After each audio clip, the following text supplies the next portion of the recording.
اس کے امام اعظم ابو حنیفہ علیہ رحمہ فرماتے ہیں کوئی شخص کو کلمہ بولے اور اس میں 99 احتمال کفر کے ہوں اور ایک احتمال ایمان کا ہو، اور اس نے واضح نہ کیا ہو کہ میری مراد کیا ہے، تو صرف احتمال پایا جا رہا ہو، تو اس کے ایمان والے احتمال کو ترجیح دی جائے گی کہ ہو سکتا ہے اس کا مفہوم یہ ہو، اس کو ضرور کافر کر کے آپ نے مارنا ہے۔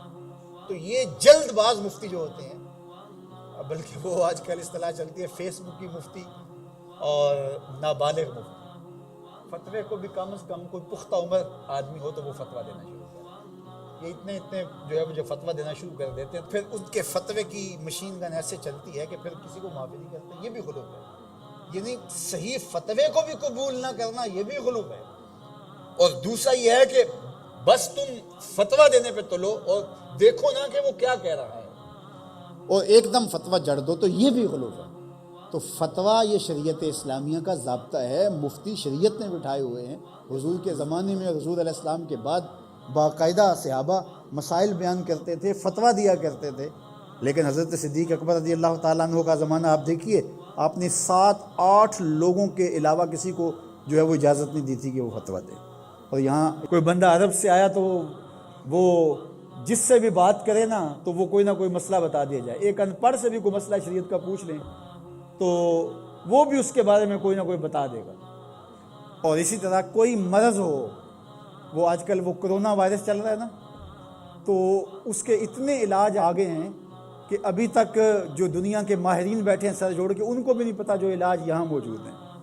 کوئی کہتا ہے پیاز کھاؤ تو ختم ہو جائے گا، کوئی کہتا ہے فلاں چیز کھاؤ تو ختم ہو جائے گا۔ تو وہ کوئی بندہ عرب سے آیا یہاں، تو واپس جب گیا تو کہا کہ آپ وہاں گئے تھے بر صغیر میں، تو وہاں کے لوگوں کے حوال سناؤ، تو اس نے کہا کلو طبیب کلو مفتی، سارے کے سارے ڈاکٹر ہیں اور سارے مفتی ہیں۔ فتویٰ بھی ہر بندہ دیتا ہے اور ہر بندہ جو ہے وہ کوئی نہ کوئی نسخہ بھی بتا دیتا ہے۔ میں ایک دن لڑکوں کو بتا رہا تھا کہ میں شوگر کی وجہ سے، وہ ظاہر ہے یہ ایک ایسا مرض ہے کہ جو ظاہر ضرور ہو جاتا ہے، کہیں چائے ہو تو جی یا اس میں چینی نہ ڈالنا، یہ چیز نہ دینا، تو پتہ چل جاتا ہے شوگر۔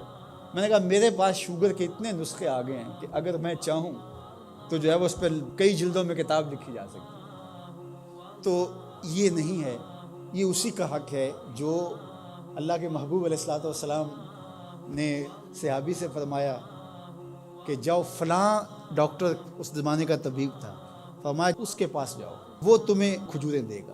یعنی علاج بھی خود بتایا، لیکن فرمایا اس کے پاس جاؤ۔ اللہ اکبر، یہ میرے حضور نے راہ عمل دیا۔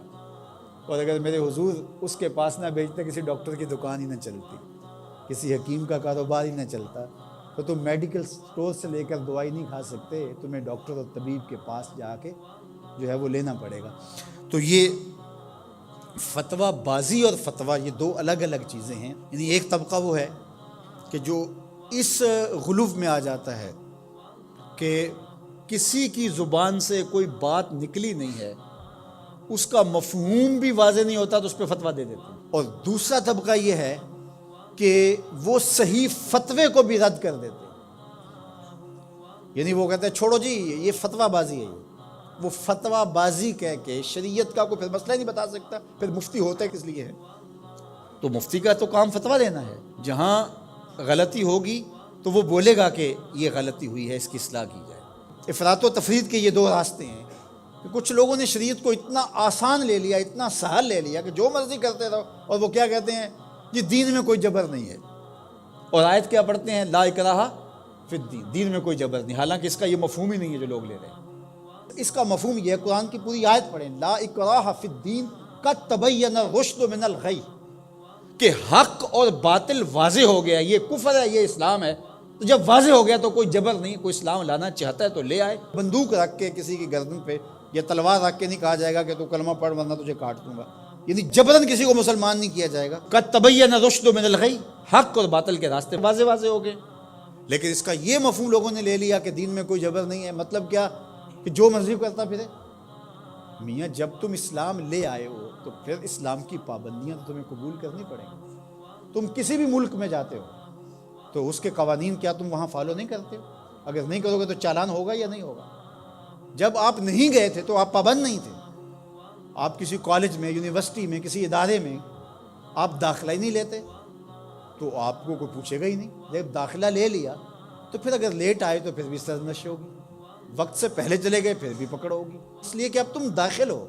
جب تم اسلام میں نہیں تھے تو لا اکراہ فی الدین، لیکن جب تم نے کلمہ محمد عربی کا پڑھ لیا ہے تو پھر تمہیں نماز بھی پڑھنی ہوگی، تمہیں روزے بھی رکھنے ہوں گے، اور تمہیں شریعت کے احکام کو اپنے اوپر نافذ کرنا ہوگا۔